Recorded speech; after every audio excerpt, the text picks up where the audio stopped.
Hi there, it's G and Yanka from Amazing Parenting, and today we'd like to talk to you a little bit about consistency in your parenting.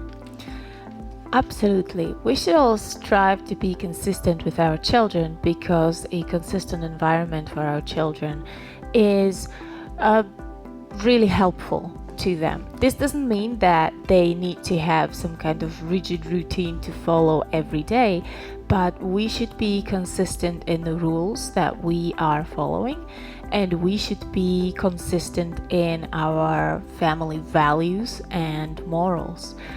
Consistency communicates dependability to our children and therefore furthers trust.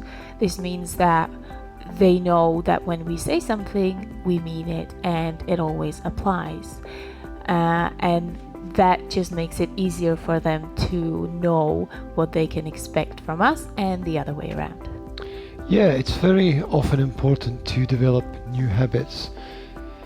Ask yourself, is today yesterday or is today tomorrow? Try to give yourself a vision. Try to think about how you see the future, how you see your future, how you see your child's future. Understand that fortune favors those with a plan.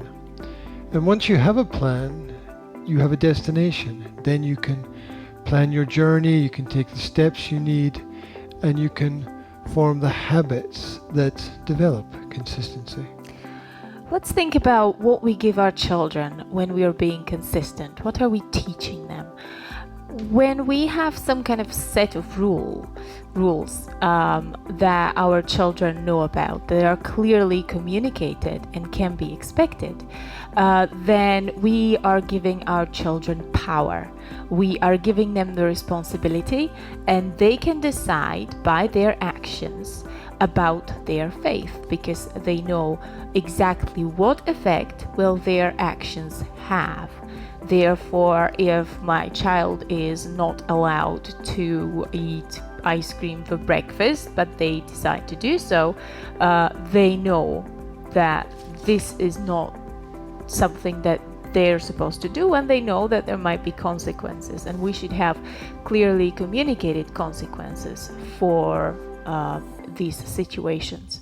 When we are being, on the other hand, inconsistent, we are letting our emotions to rule our responses, and everything depends on us and on our emotional state.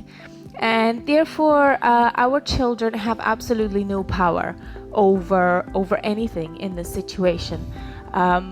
They learn to tiptoe around us, to try to mind read, to try to determine whether they can get away with something, or whether we're feeling cranky and everything has to be perfect. And this is not teaching them empowerment, this is teaching them helplessness, because they learn that in some situations they have no effect on our reactions or our responses. Yeah. Look at your day. Everybody gets the same amount of time. There's 24 hours, there's 1,440 minutes, I think. There's 86,400 seconds. And it's the same for each person. Every second we have choices to make, and these choices become who we are. And if it's not in your day, then it's not in your life. And you need to think about what you want in your life every day if you want to develop good and consistent habits. Consistency, in essence, means being loyal to yourself. It means that there are more important things than perfection. It means getting beyond the beginning, because it's the start that stops most people. It means putting in hard work to get you where you want to be, and then developing consistency once you get there to help keep you there. Even though we should definitely try to be as consistent as possible. We shouldn't forget about the fact that exceptions are allowed and situations are going to happen that call for exceptions. For example, if there is a rule that in the morning me and my kids do homeschool, if one of them has a toothache and has to go to the dentist, I'm not going to stick to the rule just to be consistent. I'm going to use my brain and realize that, okay, this exception is fine. Of course, we should always keep exceptions. We should keep that balance, and we shouldn't allow for them to happen too often, so that the balance doesn't tip to the other side and the exceptions become the rule. Mm-hmm. If you make rules, don't break them. If you give advice, learn to keep it. If you start something, finish it. If you have an idea, write it down. And if you form good habits in this way, then you will have stability. And stability, I think, is the basis of consistency. If you want your children to be dependable and trustworthy, the only thing that you need to do is basically lead by example.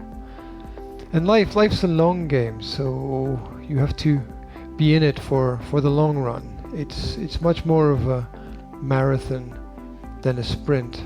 And so these daily habits that we form become very important over a long period of time. When you're creating a set of rules for you and your child, don't forget to include your child in the creation of the rules so that they can have some kind of say. And also so that they understand the importance of the rules. They need to understand that these rules are there not only to serve you, but to serve both of you. They need to understand the reason why we need these rules. And I think that this is a great example for other rules in life that they're going to meet with, like say laws or regulations. They should understand that these should serve both parties, and if they don't, there's something wrong and something should be done about it. Yeah, consistency helps us to get through difficult days, troubled times, painful experiences. But it keeps us moving forward, and at the end of the day, small steps can make very big differences, and that's why we need consistency in our parenting. Absolutely. So do it, and by doing it, you will teach it. That's it. So thank you very much for tuning in today. If you'd like more information about what we do, you can find it online. And wherever you are, we'd like to wish you a fantastic day. Thank you for listening. Take care, guys.